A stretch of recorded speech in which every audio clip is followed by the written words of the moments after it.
Today's video, I'll show you guys how to fix game memory error. Please reboot and restart the game.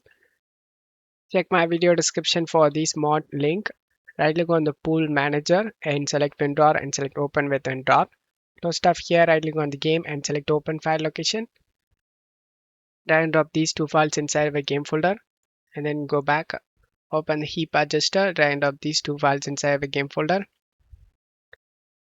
Then go back, open pack file limit adjuster, drag and drop these two files inside. Then go back and now you can launch the game and check if the problem solved or not. If the problem not solved, close stuff here and open OpenIV. If it doesn't have OpenIV installed in your PC, then check my video description for tutorial video on how to install OpenIV for GTA 4. Once installed done, select this ASI manager and make sure all three are installed, and then select edit mode and select yes option. Open mods, update.rpf, common data, and scroll down. You can able to see game config. Check my video description for this GTA 5 game config mod. Open the mod and right click on the game and select open file location. Find GTA 5.exe, right click and select properties and go to details. And now you can able to see your game version.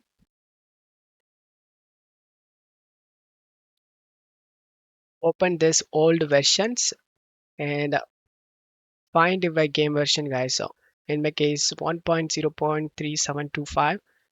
In my case it's not there, so find your version folder and once open it, open this for more mods and open this stock traffic and drag and drop this XML file inside OpenIV.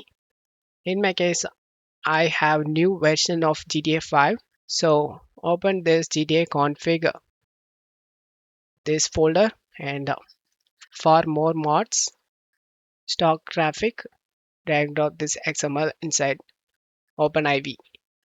So once you done this, close tab here and launch the game and check if the problem solved or not. If the problem not solved, then right click on the game and select open file location. Scroll up, right click on the mods folder and select delete option. Once deleted, your problem should be fixed, guys. I hope this video helped you. If the video helped you, don't forget to leave a like and subscribe. Thank you.